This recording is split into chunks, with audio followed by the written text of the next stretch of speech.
دین اسلام اپنی تمام تر خوبیوں، محاسن، کمالات کے ساتھ ایک افاگیر اور عالمگیر دین ہے۔ جی کتاب و سنت میں، فقہ کی کتابوں میں اور اصلاح و تربیت کی موضوعات میں خاتون کا موضوع ایک بہت ہی حساس اور اہم موضوع ہے۔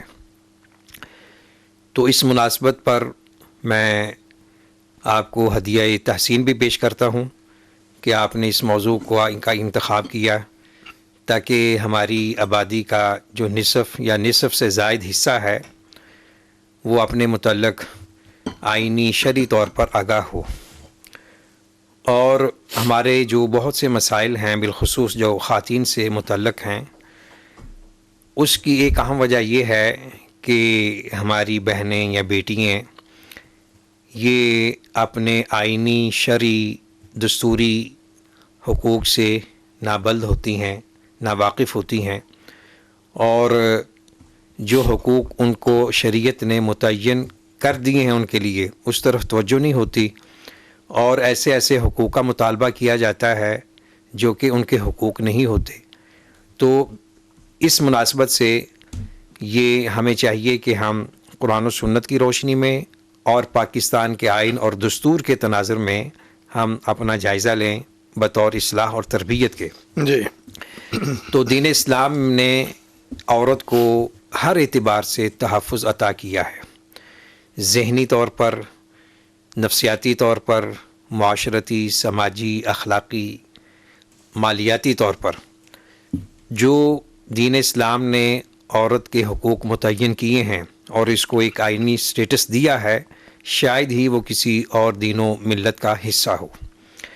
آپ اس حقیقت کا اندازہ یہاں سے لگا سکتے ہیں کہ عورت کے جو حقوق ہیں تعلیم و تربیت سے شروع ہوتے ہیں، جی حق مہر ہوتا ہے، اور اس کے ساتھ حسن معاشرت یہ بھی اس کا حق ہے، جی اور وہ پھر اپنی مملوکہ چیزوں میں، مملوکہ جائیداد میں، خواہ وہ منقولہ ہے غیر منقولہ ہے، اس میں حق اختیار اور حق تصرف کی مالک ہے، جی خود مختار ہے اس میں۔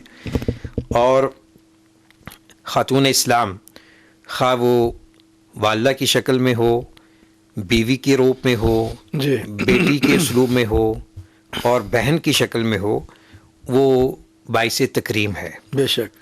اور ایک یعنی اسلامی موضوعات کا ایک اہم موضوع ہے، جی اور اسے ایک ہیرے سے اور آبگینوں سے تشبیہ دی گئی ہے، بے شک۔ جیسے کہ آپ صلی اللہ علیہ وسلم نے فرمایا رفقاً بالقواریر۔ جی تو عورت کا یہ استحقاق ہے کہ اس کے ساتھ شائستگی اور ملائمت کے ساتھ، جی اچھے انداز میں اس کے ساتھ رویہ کیا جائے، نرمی کے ساتھ، اور جو اس کے حقوق ہیں ان میں جو سر فہرست ہے تعلیم و تربیت کا۔ اس میں اگرچہ مرد بھی شامل ہیں، لیکن بحیثیت خاتون، بحیثیت عورت، یہ اس کا ہدف اولین ہے، یا اس کا کہہ لیں کہ پہلا آئینی شرعی حق ہے جی کہ والدین اس کی تعلیم و تربیت کی طرف توجہ دیں۔ اس میں بچہ اور بچی میں کوئی فرق نہیں کیا جا سکتا۔ بے شک۔ تو جو اس کا حق تعلیم و تربیت ہے، میں یہ سمجھتا ہوں کہ یہ ایسا حق ہے کہ اس کو ہائی لائٹ کرنا چاہیے۔ خواتین جن کو تعلیم سے محروم رکھا جا رہا ہے، بالخصوص بعض دیہاتی علاقوں میں، پسماندہ علاقوں میں، بعض اچھے گھرانے کے لوگ بھی بچیوں کو یہ حق دینے پہ تیار نہیں۔ جی تو یہ میں سمجھتا ہوں کہ ہمارا ایک معاشرتی سماجی المیہ ہے۔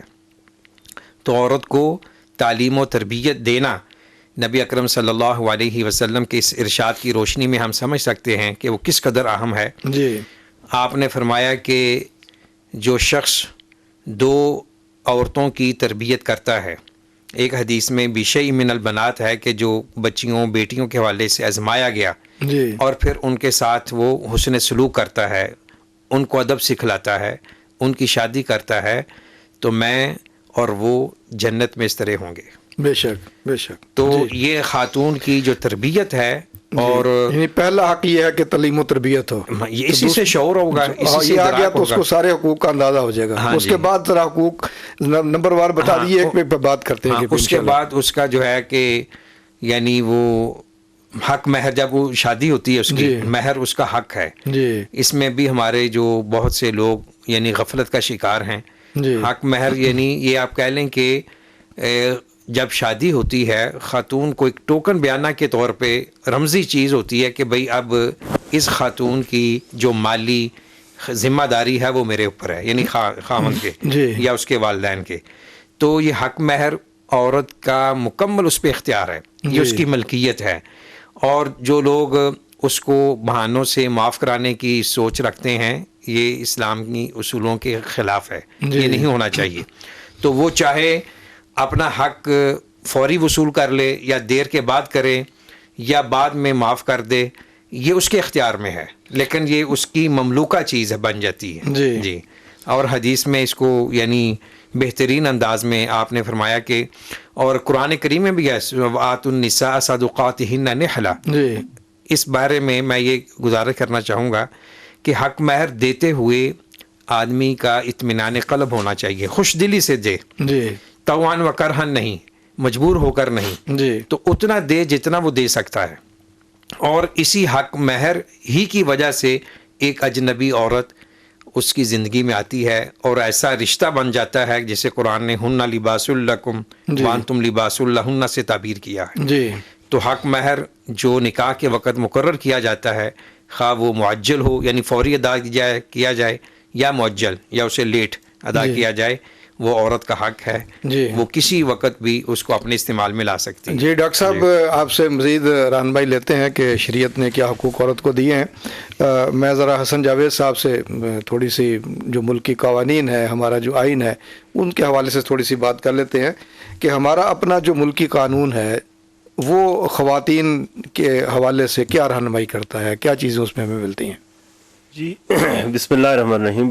بہت شکریہ جناب میاں ثناء اللہ صاحب. یہ بڑا ہی اہم اور آپ کہہ لیں کہ حساس موضوع ہے کہ جس کے حوالے سے درست رہنمائی کی ہمارے معاشرے کو ضرورت ہے. جی اس کی وجہ یہ ہے کہ انفیکٹ جس طرح محترم ڈاکٹر صاحب ارشاد فرما رہے تھے کہ خواتین اور مرد سوسائٹی کے کمپوننٹس ہیں دونوں. جی اور ان دونوں کمپوننٹس کے اوپر جو ہے سوسائٹی کی جو بلڈنگ ہے اس کی بنیادیں جو ہے وہ استوار ہوتی ہیں. جی اب ہمارے ہاں بھی اور پوری دنیا کے اندر بھی جو ہے ہمیشہ سے یہ ڈسکشن رہی، لیکن اب زیادہ وائبرنٹ اور زیادہ ووکل انداز سے ویمن رائٹس کے اوپر، خواتین کے حقوق کے اوپر، خواتین کی آپ کہہ لیجیے کہ ان کے رائٹس کے اوپر جو ہے وہ بات کی جاتی ہے، جو اس کو میں خوش آئند سمجھتا ہوں. جی کہ اس کے اوپر بات ہونی چاہیے، ڈسکشنز ہونی چاہیے، اس کے اوپر آپ کہہ لیں کہ مکالمہ ہونا چاہیے اور اس کے نتیجے میں ڈائلاگ ایک ہونا چاہیے. اور لیکن اس میں ضرورت اس چیز کی ہے کہ ہم درست رہنمائی دینی لحاظ سے، اخلاقی لحاظ سے، قانونی لحاظ سے، آئینی لحاظ سے ان تمام پیرامیٹرز کے اوپر رہتے ہوئے کریں کہ جس کے اوپر خواتین کو فی الحقیقت جو ان کے انفیکٹ جو ان کی ریکوائرمنٹس ہیں، جو حقوق ہیں، اس کے اوپر بات کی جائے. بے شک آپ نے شرعی حوالے سے اور دینی لحاظ سے تو محترم ڈاکٹر صاحب نے بہت تفصیل کے ساتھ جو ہے وہ کسی عورت کے پیدائش سے لے کر اس کے بعد تک کے حقوق ہیں اس کے اوپر بات کی ہے. جی تو ظاہر کہ پاکستان ایک اسلامی جمہوری ریاست ہے. آئین پاکستان کی وہ دستاویز ہے ریاست کی کہ جس کے اوپر پوری ریاست کی بلڈنگ جو ہے وہ کھڑی کی گئی ہے. جی اور پاکستان میں کوئی بھی قانون سازی کی جاتی ہے یا پاکستان میں کوئی بھی کسی بھی قسم کے آپ کہہ لیجئے کہ لیجسلیشن کی جب نوبت آتی ہے تو اس کی رہنمائی، اس کی بنیاد جو ہے وہ آئین پاکستان ہوگا. زیادہ ہمیں کسی بھی دوسرے قانون کی طرف جانے سے پہلے، جو سیکنڈری لیجسلیشن ہے اس کی طرف جانے سے پہلے یا کسی بھی حوالے سے ہمیں پہلے یہ دیکھنا چاہیے کہ وہ بنیادی دستاویز کے جو ہماری پوری ریاست کے خد و خال کو ڈیفائن کرتی ہے کہ ہماری ریاست کا سٹرکچر کیا ہوگا، ہماری اسٹیٹ کو رن کس طرح کیا جائے گا، فارم آف گورنمنٹ کیا ہوگا، گورنمنٹس کس طرح ترتیب دی جائیں گی، قانون سازی کس طرح کی جائے گی. یہ ساری رہنمائی ہمیں آئین پاکستان فراہم کرتا ہے. لہذا وہ آئین پاکستان، کانسٹیٹیوشن آف پاکستان 1973 1973 کا جو آئین ہے، یہ وہ بنیادی دستاویز ہے کہ جس نے پوری ریاست کو ڈیفائن کیا ہے، اس کے کمپوننٹس کو ڈیفائن کیا ہے، اس کے آرگنز کو ڈیفائن کیا ہے، ان کے فنکشننگ کو ڈیفائن کیا ہے کہ کون سا اسٹیٹ آرگن کس طرح کام کرے گا. اب اس کی طرف اگر ہم آتے ہیں تو اس آئین پاکستان کی جو پہلا، جس کو ہم دیباچہ کہتے ہیں، پریمبل کہتے ہیں، قرارداد مقاصد جو ہے، جو آبجیکٹیو ریزولوشن ہے، وہ رہنمائی کرتی ہے کہ ہم کوئی اسٹیٹ کیوں بنانا چاہ رہے ہیں اور اس میں کیا کیا چیزیں ہوں گی اور کس کس طرح کی اس اسٹیٹ کے خد و خال ہوں گے. اسی آئین پاکستان میں جو آبجیکٹیو ریزولوشن کی بنیاد پر جب آگے ہم چلتے ہیں تو ہمیں اس کا چیپٹر 1 ہے اس کا ہمارے آئین کا، جس کو فنڈامنٹل رائٹس کا چیپٹر کہا جاتا ہے، بنیادی حقوق کا چیپٹر ہے، اور اس میں آرٹیکل 8 سے لے کر آنورڈ جو ہے وہ تمام حقوق ڈیفائن کیے گئے ہیں کہ جو فنڈامنٹل رائٹس ہیں، ہر پاکستانی شہری کو وہ حقوق حاصل ہیں جن کو کسی بھی صورت ان سے چھینا نہیں جا سکتا ہے، کرٹیل نہیں کیا جا سکتا ہے۔ اسی چیپٹر میں کہ جو فنڈامنٹل رائٹس کا چیپٹر ہے، اس کے آرٹیکل 25 کے اندر ایکویلٹی آف سٹیزنز کا ذکر کیا گیا ہے کہ تمام پاکستانی شہری برابر ہیں، ان کے اندر کوئی تفریق نہیں کی جائے گی بحیثیت شہری پاکستان، بے شک بینگ اے سٹیزن کوئی تفریق نہیں کی جائے گی مرد اور عورت کے اندر، عورت اور مرد بحیثیت شہری پاکستان کے برابر ہیں جی، لہذا جب وہ برابری کی بات آتی ہے، ایک تو ایکویلٹی بیفور لا ہے کہ قانون کی نظر میں سب برابر ہیں، اور دوسرا اس میں ایکول پروٹیکشن آف لا ہے کہ قانونی تحفظ سب کو برابر حاصل ہوگا، عورت کو اور مرد کو یکساں تحفظ قانون کا حاصل ہوگا۔ یہ پہلی بنیادی چیز جو ہے وہ اس میں کی گئی ہے۔ پھر اس کے اندر آرٹیکل 25 کے ضمن میں یہ بات کی گئی کہ جو اس کی سب کلاس 2 کے اندر آپ کہہ لیں کہ اس میں کہا گیا کہ کوئی ڈسکریمنیشن نہیں کی جائے گی سیکس کی بنیاد پہ، جنس کی بنیاد پہ، یا کسی بھی بنیاد کے اوپر جو ہے شہریوں کے اندر ڈسکریمنیشن نہیں کی جائے گی، یعنی یہ نہیں کہ عورت اور مرد کے اندر کوئی تفریق نہیں کی جائے گی۔ اور تیسرا یہ اس میں یہ اختیار دیا گیا ریاست پاکستان کو کہ خواتین اور بچوں کے حوالے سے کوئی اگر اسپیشل لا ان کے تحفظ کے لیے، ان کے حقوق کی پروٹیکشن کے لیے بنانا چاہے تو اس کے اوپر کوئی بار نہیں ہوگا۔ اسی طرح آگے آرٹیکل 27 کے اندر جو ہے فنڈامنٹل رائٹ کا جو چیپٹر ہے، اس میں یہ ذکر کیا گیا کہ کوئی کسی قسم کی تفریق یا ڈسکریمنیشن یا امتیازی سلوک جو ہے آن دی بیسز آف ریلیجن، کاسٹ یا سیکس جو ہے وہ نہیں روا رکھا جائے گا اپنے شہریوں کے درمیان۔ یعنی ایک تو شہری سارے برابر ہیں، مرد ہیں یا عورت ہیں، اور ان کے اندر کوئی ڈسکریمنیشن نہیں رکھی جائے گی، کوئی تفریق نہیں رکھی جائے گی ریلیجن کی بیس پہ، کاسٹ کی بیس پہ، سیکس کی بیس پہ، کہ کوئی سب برابر ہو گئے۔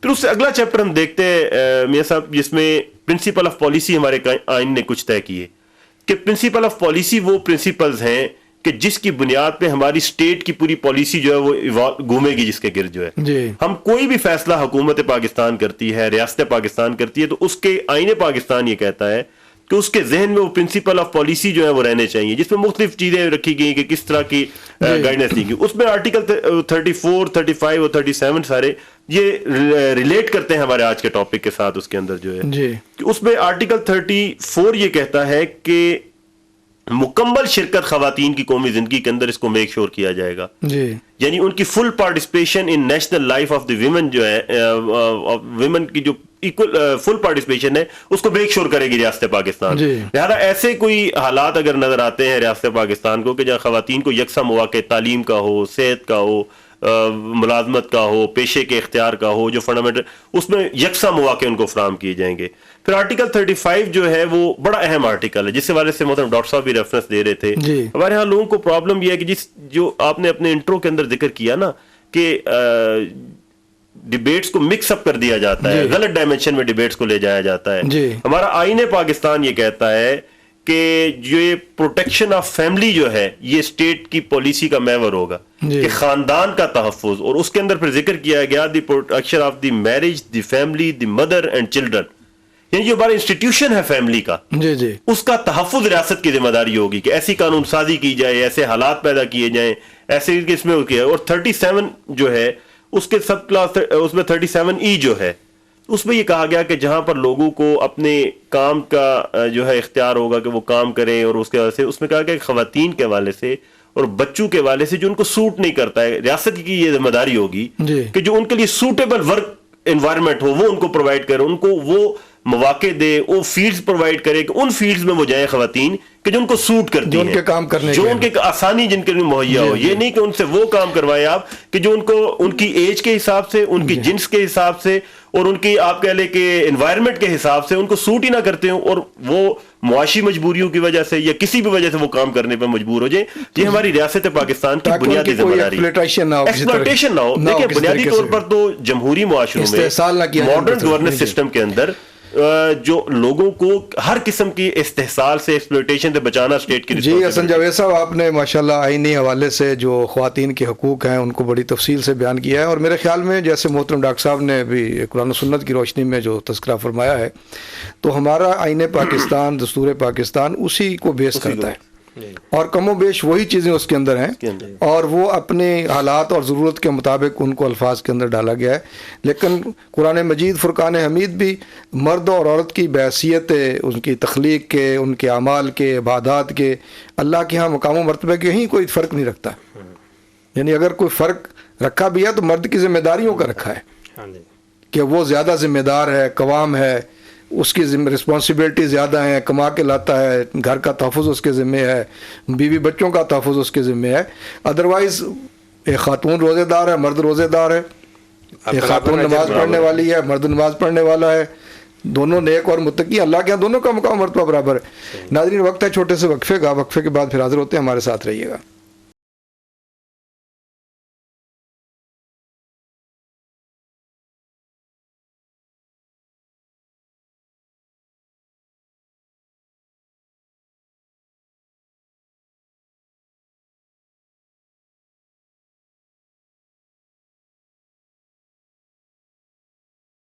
جی ناظرین وقفے کے بعد ایک مرتبہ پھر آپ کی خدمت میں حاضر ہیں، اور آج کا ہمارا موضوع جو انتہائی اہمیت کا حامل ہے کہ خواتین کے شرعی اور آئینی حقوق، اس پہ ہمارے دونوں فاضل رہنمائی کر رہے ہیں ہماری. ڈاکٹر صاحب، ایک بہت بڑا حق خواتین کا جس کا آپ نے تذکرہ کیا تھا، میں نے کہا کہ اس پہ تفصیل سے بات کرتے ہیں، وہ وراثت کا حق، میراث کا حق ہے.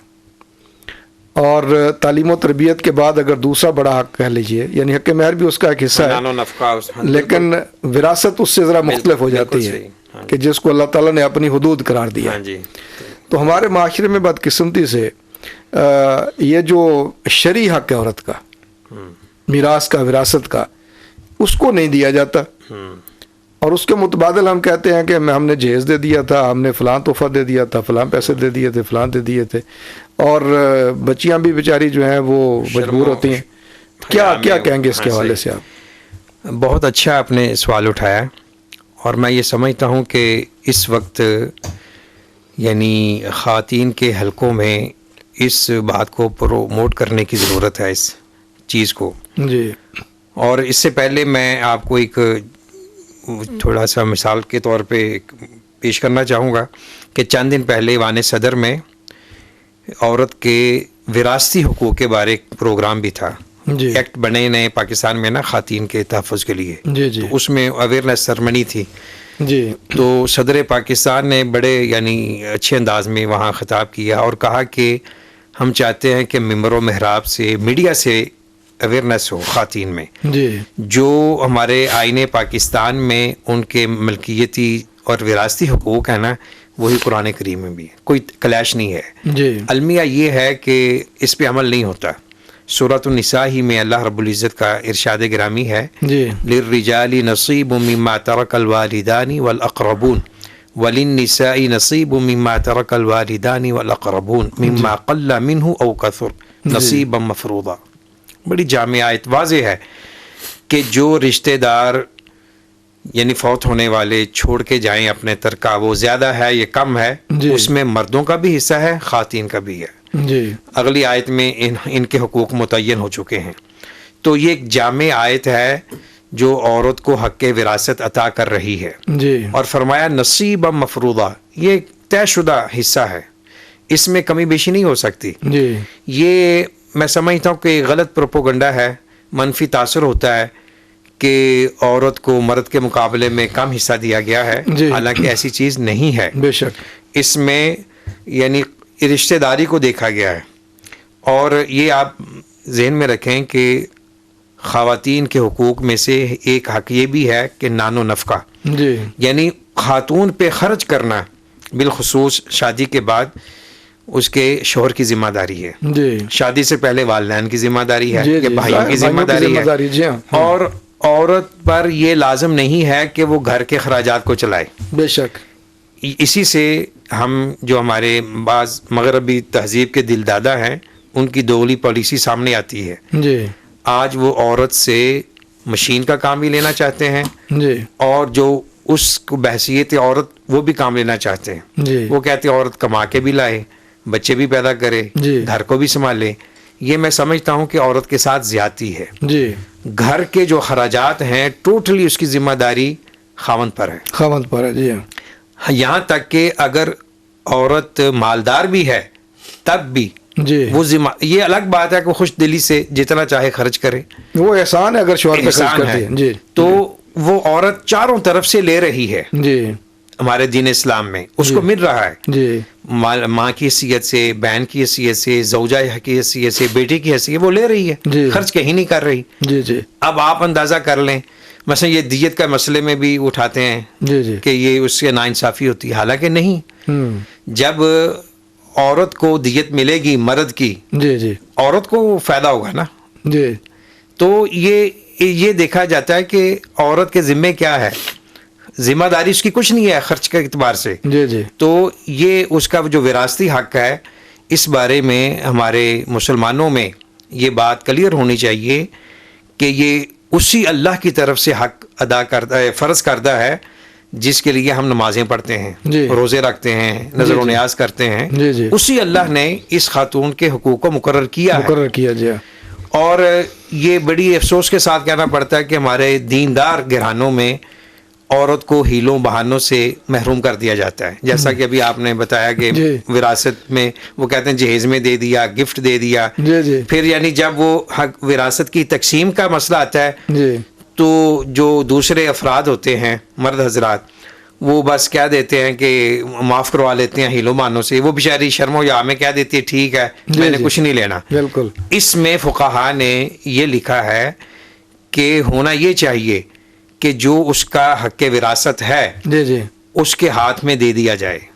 اگر کیش کی صورت میں ہے، جی جائیداد کی صورت میں اس کو بتا دیا جائے، چابی دے دی جائے کہ بھئی یہ آپ کا اتنا حق بن رہا ہے. جی پھر وہ اپنی رضامندی سے جو چاہے معاف کر دے یا کچھ معاف کر دے یا سارا لے، یہ اس کے اختیار میں ہے. بے شک.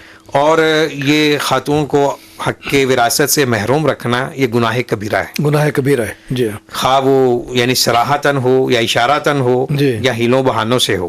تو خاتون کو دین اسلام نے تحفظ دیا ہے، مالی طور پر بھی جی اور تعلیمی و تربیت کے حوالے سے بھی.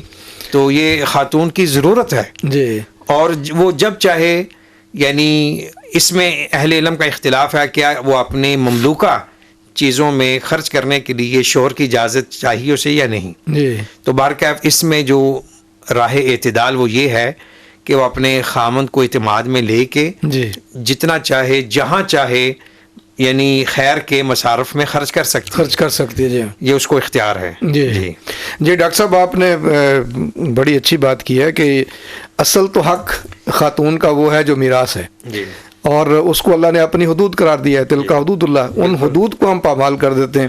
میں اس کی مثال اکثر یہ دیتا ہوں کہ اگر میں نے آپ کا قرض دینا ہے، ہاں جی وہ قرض میں آپ کو واپس نہیں کر رہا، آپ جب میرے پاس آتے ہیں میں آپ کو بہت اچھا کھانا کھلاتا ہوں، کوئی نہ کوئی تحفہ تحائف بھی دے دیتا ہوں، آپ کے پاس جاتا ہوں تبھی کچھ چیز لے جاتا ہوں، لیکن آپ کا قرض واپس نہیں کر رہا. ہاں جی تو یہ تو قرض ہے ہمارے ذمہ ہاں جی جو اللہ نے مقرر کیا ہے. جی یہ ادا نہ کریں اور باقی جو مرضی دیتے جائیں تو اصل ادائیگی وہیں کی وہیں باقی ہے.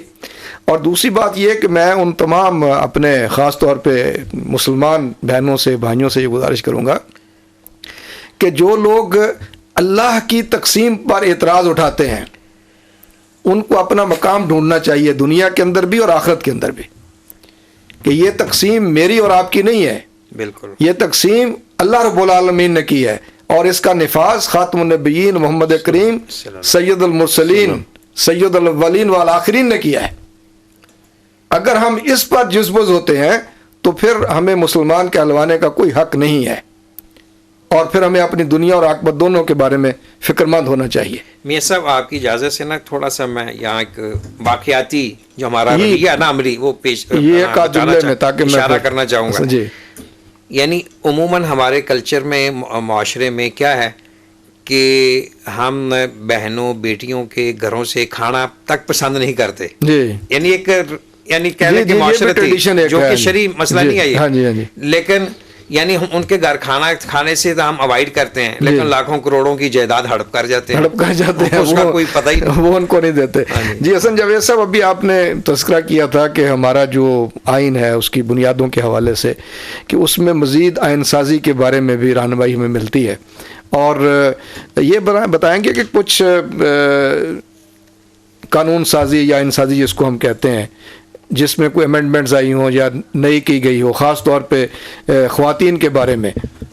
جی میاں صاحب محترم، یہ میں گزارش کروں جس سے میں نے پہلے ذکر کیا نا جی، کہ آئین پاکستان نے ایک پیٹرن سیٹ کر دیا ہے، جی ایک ڈائریکشن سیٹ کر دی ہے پوری اسٹیٹ کی، جی جی کہ اسٹیٹ نے کس طرح ڈیل کرنا ہے اس سیگمنٹ کو. جی. تو لہذا میں پہلا چاہوں گا کوئی 2-4 مثالیں اس کی بس جی سامنے جی آ میں جائیں، بالکل جو دیتا ہوں. amendments میں ہیں. صرف اس میں چونکہ وقت ہمارا کم ہوتا ہے تو پھر وہ صرف میں گزارش اس میں یہ کر دوں نا جی کہ اس سے ایک چیز تو نلیفائی ہو گئی، نگیٹ ہو گئی، کہ جو پروپیگنڈا کیا جاتا ہے کہ ہمارے ہاں خواتین کے حقوق کے بارے میں کوئی بات نہیں کی گئی، ہمارے ہاں دیے نہیں گئے خواتین کو حقوق. گویا شرعی حوالے سے تو بڑی تفصیل کے ساتھ ڈاکٹر صاحب نے ذکر کر دیا، اور قانونی حوالوں سے میں نے کہا کہ جو بنیادی دستاویز ہے اس نے بھی اس کو جو ہے جی خواتین کے حقوق کو مکمل کیا گیا ہے. جی جی گزشتہ عرصوں میں بڑی خاصی اس کے اندر ڈیولپمنٹ. پہلے میں ایک جنرلی یہ ذکر کروں کہ خواتین کے حقوق جس طرح ڈاکٹر صاحب کے مختلف حوالوں سے رائٹ ٹو ایجوکیشن جو ہے، جی تعلیم کا حق، ہمارے آئین نے اس کو کمپلشن کے طور پہ سب کے اوپر لازم کیا ہے کہ بنیادی تعلیم ہر بچے کا حق ہے، چاہے وہ بچی ہے یا بچہ بچی ہے یا بچہ. لہٰذا جو لوگ اپنی بچیوں کو تعلیم سے روکتے ہیں وہ تو آئین کی خلاف ورزی کے مرتکب ہوتے ہیں، قانون کی خلاف ورزی. دوسری اس سے میں یہ گزارش کروں کہ خواتین کے مختلف نوعیت کے حقوق ہیں. مثال کے طور پر ان کے پراپرٹی کے اندر، انہیریٹنس کے اندر، جسے وراثت میں یا جائیداد میں حق ہے. اس طرح خواتین کے جو ہے آپ کہہ لیں کہ ان کے میٹرنٹی کے ایشوز ہوتے ہیں، جب بچوں کی پیدائش کے موقع پہ ان کو پرابلم فیس کرنی پڑتی ہیں تو اس میں چھٹیوں کا ان کا جو حق ہے جاب پلیس کے اوپر سے. تھرڈلی ان کو ظاہر ہے خواتین کو جب یہ آئین کہتا ہے کہ یکساں مواقع فراہم کیے جائیں گے تو اس کے بارے سے ان کو کوئی ہراس نہ کرے. اس کے اوپر مختلف قوانین گزشتہ عرصوں میں جو ہے وہ، جس کا ہمارے ہاں enforcement of women's property right act 2020 کا جو ہے خواتین کے پراپرٹی رائٹس کے تحفظ کا جو ایکٹ 2020 میں کیا گیا. دوسرا protection against workplace harassment at workplace act 2010 کا، کہ جس میں خواتین کو یہ تحفظ فراہم کیا گیا کہ کام کی جگہوں پر ان کو کوئی ہراس نہ کر سکے، ان کو ہراساں نہ کیا جا سکے، اور ان کو وہ ظاہر ہے کہ وہ جو آئینی تقاضا ہے کہ ان کو یکساں مواقع ملیں وہ کرٹیل نہ کسی طرح ہو سکے. اس طرح ہمارے ہاں maternity and paternity leave act 2020 جو ہے کہ جس میں بچے کی پیدائش پر، اور اس سے پہلے جو آرڈیننس تھا ہمارا 1958 کا 1958 کا West Pakistan maternity benefit ordinance تھا 1958 کا، اس کے بعد سے اب یہ پھر 2020 کا جو ایکٹ آیا ہے کہ جس میں پہلے بچے کی پیدائش پر 6 ماہ، پھر دوسرے کے 4 ماہ اور 3 ماہ کے لیے پھر تیسرے بچے کی پیدائش پر، اس طرح والد کو بھی اب یہ حق دیا گیا کہ 1 مہینے کی اس کی بھی ان کی خواہش کے مطابق جو ان کو چھٹی 1 ماہ کی ود پے دی جائے گی. گویا یہ جو ہمارے ہاں عورت کا اور خاندان کے نظام کے تحفظ کا میکانزم قوانین کے ذریعے وقتاً فوقتاً بہتر کیا جا رہا ہے. اس طرح پنجاب کے اندر جو ہے Punjab enforcement of women's property right act 2021 جو ہے یہ بھی پاس ہوا. اس کے امبڈسمین میں محتسب کا ادارہ بنایا گیا کہ اگر خاتون سے اس کی جائیداد کو چھینتے ہیں اس کے باقی وارثان جو ہے تو وہ جائے گی محتسب کے پاس، اور وہ ڈپٹی کمشنر اور ڈسٹرکٹ ایڈمنسٹریشن کے تھرو جو ہے 60 دن کے اندر اندر جو ہے اس کو میک شور کرے گا کہ اس کو وہ مل سکے، اس کا حق دلوائے اس کے اندر. پھر اس کے اندر ایک جو جنرل ہمارے لاز ہیں، فیملی لاز ہیں، جس میں خلا اور باقی صورتیں جو ہے اس کے حوالے سے. اس میں میں آپ الگ سے پوچھتا ہوں چونکہ یہ ایک امپورٹنٹ موضوع ہے کہ اس حوالے سے پھر اس کو کیا پروٹیکشن ملتی ہے. صرف گزارش کر دوں اس میں کہ ہمارے ہاں جس طرح خواتین کے خلاف یا جینڈر بیس کرائمز ہوتے ہیں، جرائم ہوتے ہیں، اس کے حوالے سے بھی ہمارے اینٹی ریپ لاز جو ہے گزشتہ عرصوں میں اس کے حوالے سے، اس میں بھی اب جینڈر بیس وائلنس کی الگ سے کورٹس ہمارے ہاں بنائی گئی ہیں کہ جس میں خواتین اور بچوں کے حوالے سے جو جرائم ہیں ان کو الگ سے سپیڈی ٹرائل کا کنڈکٹ کیا جائے گا، یعنی جلد از جلد ان کے فیصلے کیے جائیں. یعنی یہ خواتین کو تحفظ دیا ہے، بچوں کو تحفظ دیا ہے ہمارے آئین نے، اور جیسے حسن جاوید صاحب بتا رہے ہیں کہ یہ ہماری آئینی ترامیم ہیں، امینڈمنٹس ہیں جو کی گئی ہیں وقتاً فوقتاً، کہ اب خواتین کو ملازمت کی جگہ پر بھی پریشان نہیں کیا جا سکتا. اسی طرح سے اگر کوئی زیادتی کرتا ہے ان کے ساتھ تو الگ سے ان کی عدالتیں موجود ہیں، وہاں جا کر کے وہ اپنے آئینی حقوق کو لے سکتی ہیں. ناظرین وقت ہے چھوٹے سے وقفے کا، وقفے کے بعد پھر حاضر ہوتے ہیں، ہمارے ساتھ رہیے گا.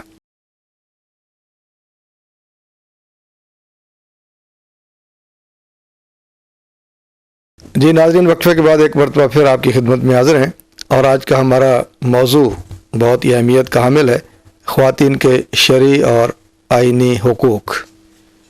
اور ان شرعی اور آئینی حقوق کے حوالے سے ہم اپنے دونوں اسکالر سے رہنمائی لے رہے ہیں. ڈاکٹر صاحب صاحب، ایک بہت بڑا حق جو خواتین کا ہے، بچیوں کا ہے، اور شریعت نے ان کو دیا ہے، وہ ان کی رائے کی آزادی ہے یا رائے کا اظہار ہے، خاص طور پہ جب بچیاں جوان ہوں تو ان کی شادی کے موقع پر ان کی رائے کا معلوم کرنا والدین کی ذمہ داری ہے۔ صحیح۔ اب اس میں دو طرز عمل مختلف آتے ہیں، ایک لوگ تو وہ ہے کہ جو بالکل پوچھتی نہیں ہے، ہاں جی، ٹھیک ہے نا جی، اور جبکہ اسلام تو کہتا ہے کہ بچوں سے یعنی مشاورت کرنے کا کہتا ہے نا کہ مشورہ اجازت کے کریں، الفاظ باقی ہیں، کاموں میں بھی اور اس میں مشاورت اور بھی اجازت مشاورت ہے۔ اجازت ہے۔ دوسرا طرز عمل ہمارے ہاں ایک یہ بھی نظر آتا ہے، جو لوگ پھر اس کو بنیاد بناتے ہیں کہ جی شریعت نے یہ حق دیا ہے، اور وہ کچھ ایسے حوالے بھی دیتے ہیں، اور بلا شبہ ایسے حوالے ملتے ہیں، آپ بہتر جانتے ہیں کہ نبی علیہ الصلوۃ والسلام کے پاس ایک بچی آئی، اس نے کہا کہ جی میرا نکاح میرے باپ نے اس مرد سے کر دیا، میں نہیں چاہتی۔ تو آپ صلی اللہ علیہ وسلم چونکہ قاضی بھی تھے، جج بھی تھے، حاکم بھی تھے، سارے اختیارات آپ صلی اللہ علیہ وسلم کے پاس تھے، تو آپ نے کہا اس نکاح کو فسخ کر دیتے ہیں۔ تو اس نے کہا کہ نہیں، میں اپنے صرف رائٹ جاننا چاہتی تھی، میں اپنے باپ کی عزت کو خراب نہیں کرنا چاہتی۔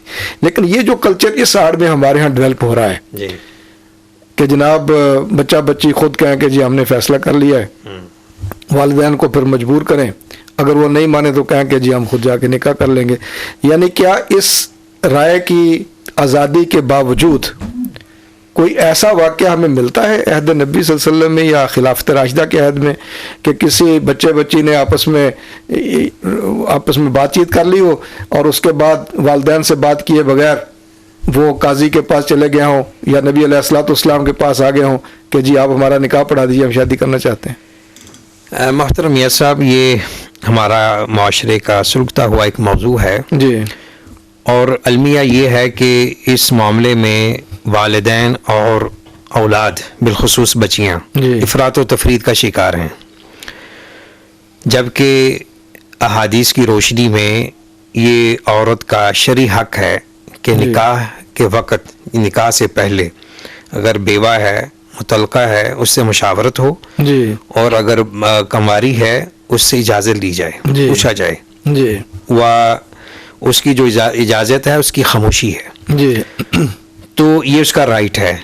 لیکن اس کا جب عمل کی باری آتی ہے جی، تو ہم افراط و تفرید کا شکار ہو جاتے ہیں۔ جی، بعض والدین اس قدر سخت گیر ہوتے ہیں کہ وہ اس کو انانیت، غیرت کا مسئلہ بنا لیتے ہیں جی، کہ میں اپنی بچی سے رائے لوں، اس سے مشورہ لوں۔ جی، تو اور اور اختصار سے کام لے، ایک اہم سوال میں نے ہاں جی، تو اس میں راہ اعتدال یہ ہے کہ والدین اولاد کے درمیان مفاہمت ہونی چاہیے، جی، ایک دوسرے کے احساسات، جذبات کا خیال ہونا چاہیے۔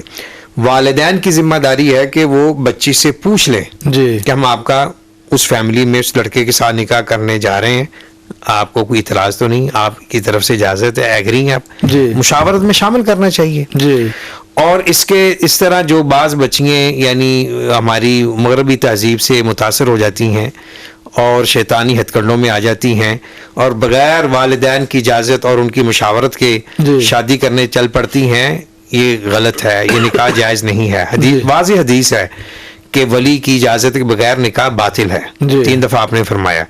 تو اس میں خواتین کی اجازت، ان کی مشاورت، والدین کی رضامندی، یہ ایک حسین امتزاج ہے۔ جی، دیکھو نا، یہ ہمارے جو مشرقی روایات ہیں، جی، ہمارے جو نکاح اور غیر نکاح میں یہی تو فرق ہے، جی، یعنی والدین کتنے اعزاز کے ساتھ، اہتمام کے ساتھ بے شک اپنے فیملی والوں کو بلاتے ہیں، جی، جی، رسپیکٹیبل انداز ہے، تو شادی نکاح ہوتا ہے۔ یعنی وہ جو میرا سوال تھا کہ ایسی کوئی مثال نہیں عہد نبوی میں ہے، نہیں نہیں ایسے ملتی۔ کوئی نہیں ہے۔ البتہ یہ ہے کہ آپ خاتون کو اس انداز میں اس کی تربیت کریں، اس کا حوصلہ ہو جی، کہ وہ اپنا آپشن بتا دے، اپنا آپشن بتا اپنے دیں۔ مشاورت بتا دے۔ جی، اور اس سلسلے میں یعنی یہ بھی والدین سے یہ عرض کرنا چاہوں گا، اگر کوئی اس قسم کی سچویشن بن جائے جی، کہ لڑکا لڑکی ایک دوسرے کو پسند کر رہے ہیں، بجائے اس کے کہ آپ اپنی ضد انانیت میں آج میں جی، اس کو معاملے کو حل کریں۔ حل کریں، جی، اگر دین اور اخلاق ہے رشتے میں تو جی، پھر آپ دیر نہ کریں۔ جی، آپ صلی اللہ علیہ وسلم نے یہ معیار بھی بیان کر دیا ہے،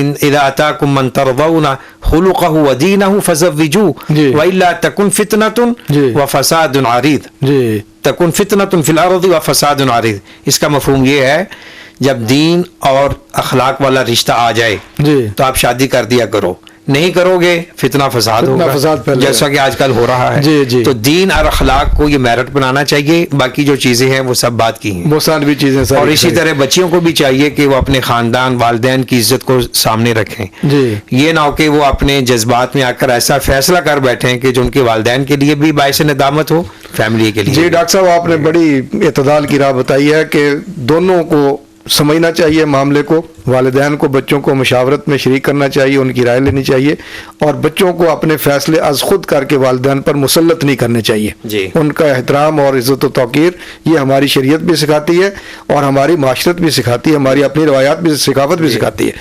حسن جاوید صاحب، ایک بہت اہم سوال جو ابھی آپ نے گفتگو کی تھی اور میں چاہ رہا تھا کہ اس کے بارے میں پوچھوں گا، جب کوئی خاتون اپنا گھر نہیں بسا سکتی یا مرد نہیں بسا سکتا، دونوں طرف سے ہو سکتا ہے، یعنی وہ ڈائیورس کا مسئلہ آ جاتا ہے، طلاق کا مسئلہ آ گیا، خلا کا آ گیا، شریعت تو پابند کرتی ہے مرد کو کہ وہ اس کو اگر ایک نوٹس دیتا ہے، ایک طلاق دیتا ہے، تو اس کے بعد اس کے نان نفقہ کا وہ ذمہ دار ہے، اس کو گھر سے نہیں نکالے گا، دوسرے پہ بھی اسی طرح سے کرے گا. اور پھر بھی کہا کہ یا اس کو اچھے طریقے سے بساؤ یا احسن طریقے سے رخصت کرو، یعنی کچھ دے دلا کر اس کو رخصت کرو، اس کی پھر بھی عزت و توقیر کرو. تو کیا ہمارا جو ملکی دستور ہے، آئین جو ہے، وہ اس حوالے سے بھی کوئی پروٹیکشن دیتا ہے، تحفظ دیتا ہے عورت کو جب اس کی طلاق کی یا خلا کی نوبت آ جائے؟ جی میاں صاحب، اس میں دیکھیں کہ یہ جو ہمارا فیملی کا انسٹیٹیوشن ہے، جو میرج کا کانٹریکٹ ہے، اس کے بعد میاں اور بیوی کے اوپر سرٹن رائٹس اور لائبلٹیز شریعت بھی عائد کرتی ہے، اور اسی کو انکارپوریٹ کیا گیا ہمارے ملکی قانون کے اندر بھی، اور قانونی طور پر بھی کچھ رسپانسبلٹیز آ جاتی ہیں اس کے اوپر. جی. نان نفقہ پرووائڈ کرنا، مینٹین کرنا بیوی کو بھی اور بچوں کو بھی، یہ مرد کی ذمہ داری ہے. جی. اور ان کو ریزنیبل، اس کی استطاعت کے مطابق، جی، اس کی حیثیت کے مطابق ان کو سٹینڈرڈ آف لائف پرووائڈ کرنا، ان کی تعلیم، ان کا کھانا پینا، ان کی رہائش کا، ان کے لباس کا انتظام کرنا، یہ مرد کی ذمہ داری ہے. جی. تو لہذا اگر کہیں پر ایسی کوئی سچویشن آتی ہے کہ جس پہ نہ ہو، تو ہمارا عدالتی میکنزم، فیملی کورٹس اس کے لیے موجود ہیں. جی. کہ فیملی کورٹس کے تھرو خاتون جو ہے اپنا خرچہ کلیم کر سکتی ہے، رائٹ کلیم کر سکتی ہے.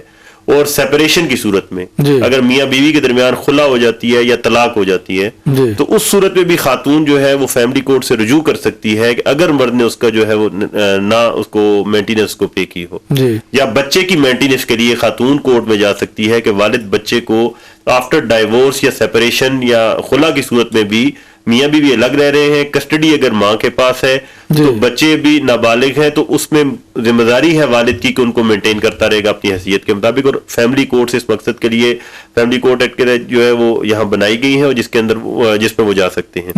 دوسری اس میں پھر یہ ہے کہ ایک صورت یہ ہوتی ہے، جس طرح ڈاگ اماؤنٹ کی بات آئی، کہ اگر حق مہر جو ہے وہ ایک طے ہو جاتا ہے، تو اس میں طلاق کی صورت میں ظاہر ہے کہ پرنسپل یہ ہے کہ خامد کو پے کرنا پڑے گا، اور خلا کی صورت میں جو ہے اس کو خاتون کو چھوڑنا پڑے گا، واپس کرنا پڑے گا. تو اگر کوئی ایسی سچویشن آتی ہے کہ جس پہ اس نے ڈائیورس دی ہے یا خاتون گئی ہے، اور تو اس میں پھر ریکوری آف ڈاور اماؤنٹ جو ہے اس کے لیے خاتون کورٹ میں جا سکتی ہے کہ اگر حق مہر پہ اس کا حق ہے اور اس کو واپس نہیں کرنا بلکہ وصول کرنا ہے، تو وہ کورٹ میں فیملی کورٹ جا سکتی ہے کہ جس میں اس کے لیے وہ لہذا اس کا حق مہر کا معاملہ، مینٹیننس کا معاملہ، اس کے علاوہ جو آپ کہہ لیجیے اپنے تمام حقوق کے لیے وہ عدالت سے رجوع کر سکتی ہے. جی ڈاکٹر صاحب، یہ باتیں تو بڑی کلیئر ہو گئیں کہ شریعت نے بھی حقوق بڑے واضح دیے ہیں عورت کو، اور ہمارے آئین پاکستان کے اندر بھی اس کے قوانین جو موجود ہیں وہ اس کے عورت کے حقوق بڑے واضح ہیں. جی. اور پھر ادارے بھی موجود ہیں، جیسے حسن جاوید صاحب نے بتایا کہ عدالتیں موجود ہیں، اسپیشل کورٹس موجود ہیں.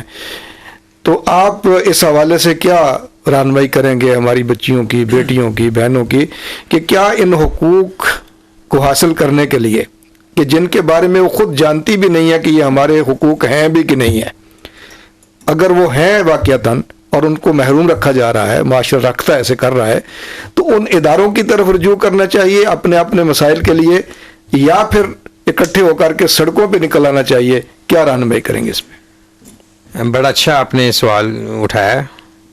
اس سلسلے میں بڑے اخلاص کے ساتھ خاتون اسلام کو مخاطب کر کے یہ کہنا چاہوں گا کہ سب سے پہلے آپ کا اللہ رب العزت کی ذات پر یقین کامل ہو جی، کہ اس اللہ رب العالمین نے آپ کے لیے جو قوانین بنائے ہیں ڈاکٹر صاحب 1 آدھ منٹ ہے ہمارے پاس، تو وہ جی اس میں یعنی آپ ہی کی خیر ہے، جی اس میں کوئی آپ کو یہ ڈیگریڈ نہیں کیا گیا، جی اس میں ہمارے لیے بہتری ہے۔ تو حقوق اور فرائض کی جب بات ہوتی ہے تو میں یہ عموماً کہتا ہوں کہ ہماری شریعت کا بھی یہ مزاج ہے کہ حقوق طلب کرنے کی بجائے فرائض کی ادائیگی پہ زور دیا گیا ہے۔ جی اگر ہماری خواتین اپنے فرائض کو پورا کریں گی تو ان کے حقوق ملیں گے، جی اور الحمدللہ ہمارا جو اکثریت جو ماحول ہے پاکستان کا، بے شک، تدین ہے، اخلاق پسندی ہے، جی تو والدین اپنی بچیوں کو حقوق دیتے ہیں، جی اور یہ بہت کم ایسا ہوتا ہے کہ وہ حقوق طلب کرنے پر بھی والدین حقوق نہ دیں۔ جی جو فیملی کے بڑے لوگ ہیں، بزرگ ہیں، ان کی طرف رجوع کیا جا سکتا ہے۔ جی جی والدین کو بھی اپنی ذمہ داری کا احساس ہو اور بچیوں کو بھی۔ جی ہاں اگر کوئی اس اسٹیج پہ آ جاتا ہے مسئلہ کہ ان کو کسی بھی طریقے سے ان کا شرعی حق نہیں مل رہا ہے، جی تو وہ عدالت کا دروازہ کھٹکھٹا سکتی ہے۔ یہ سڑکوں پہ آنا کسی نہیں، صورت میں سڑکوں جائز پہ نہیں۔ آنا یہ تو میں سمجھتا ہوں کہ آپ نے وہ سڑکوں والی بات کر دی۔ 8 مارچ بھی قریب آ رہا ہے، جی تو اس سلسلے میں میں کہوں گا اپنی بہنوں بیٹیوں سے کہ آپ اپنے دین پر آپ یعنی فخر کریں۔ جی اللہ نے آپ کو، اللہ کے رسول صلی اللہ علیہ وسلم آپ کو جو دے دیا ہے، وہ سڑک پہ آنے کی ضرورت نہیں ہے۔ بے شک بے شک، وقرن فی بیوتکن ولا تبرجن تبرج الجاہلیۃ الاولی، جو سڑکوں پہ آپ کو لا رہے ہیں ان جی کے مقاصد کچھ اور ہیں۔ کچھ اور ہیں۔ جی ناظرین یعنی ہمارے ایک چھوٹا سا جملہ ایڈ جی کرنا چاہوں گا کہ زمانہ جاہلیت اولا نے خاتون کی انسانیت ختم کرنے کی کوشش کی، جی ان کو انسانیت سے نکالنے کی کوششیں ہوئی ہیں، اور آج کی جاہلیت جدیدہ میں عورت کو اس کی نسوانیت سے محروم کیا جا رہا جی ہے۔ ڈاکٹر صاحب آپ کی باتیں بہت قیمتی ہیں لیکن وقت ساتھ نہیں دے رہا۔ ناظرین ہمارے پروگرام کا وقت ختم ہو چاہتا ہے۔ میں اپنے دونوں فاضل مہمانوں کا، پروفیسر ڈاکٹر حافظ طاہر محمود صاحب کا اور جناب حسن جاوید ایڈوکیٹ صاحب کا شکر گزار ہوں کہ آپ نے وقت دیا، اور آج کا ہمارا موضوع جو انتہائی اہمیت کا حامل تھا کہ خواتین کے شرعی اور آئینی حقوق، یہ ہم نے جانے ہیں۔ ہماری دعا ہے کہ ہمارا معاشرہ ان حقوق کو ادا کرنے والا بنے، ہماری بچیاں، بہنیں، بیٹیاں اپنے ان حقوق سے کبھی بھی محروم نہ ہوں، اور ان کے اندر بھی یہ آگاہی ہو کہ ہمارے اصل حقوق کیا ہیں، تاکہ وہ کسی کے کہنے پر، اکسانے پر گھروں کو چھوڑ کر باہر نہ آئے۔ اپنی تہذیب کا خیال رکھیں، جس کے بارے میں کیا خوبصورت بات کی ہے شاعر مشرق نے کہ اپنی ملت کو قیاس اقوام مغرب سے نہ کر، خاص ہے ترکیب میں قوم رسول ہاشمی۔ ہم نبی رحمت صلی اللہ علیہ وسلم کی امت ہے، ہمیں اس کی طرف آنا ہے۔ میاں اسنا اللہ کو اجازت دیجیے، اللہ حافظ۔